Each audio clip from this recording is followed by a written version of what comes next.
hanggang sa makaisa. Karanasan na nagsabi na di bang karaniwan ng taktika at mananatiling kakaiba hanggang ako ay makalapit sa hanay ng mga maharlika.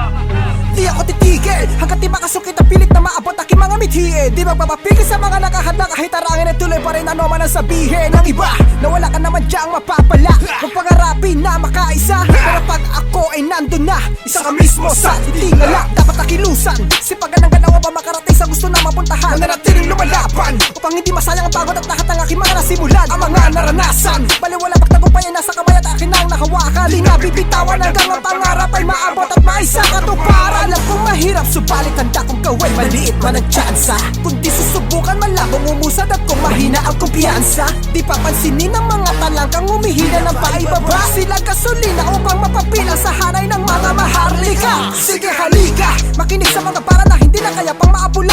Di lang umihiwang pinanday ng panahon, salitang lumalate sa aking mga katapagbuga. Para maiba, tingin ng iba, ganong kadali ang pumasok sa eksena. Nagkakamali ka, di basta-basta ganitong klaseng karera.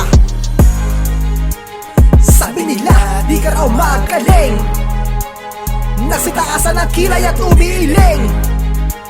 Wala ka naman daw diyang mararating. Sabi ng taong nilamon na ng inggit. Pwe!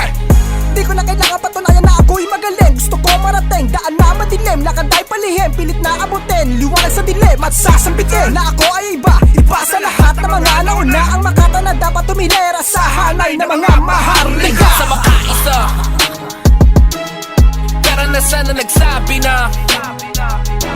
di pa karaniwan ng taktika at mananatiling kakaiba hanggang ako ay makalapit sa hanay ng mga maharlika. Sa makaisa,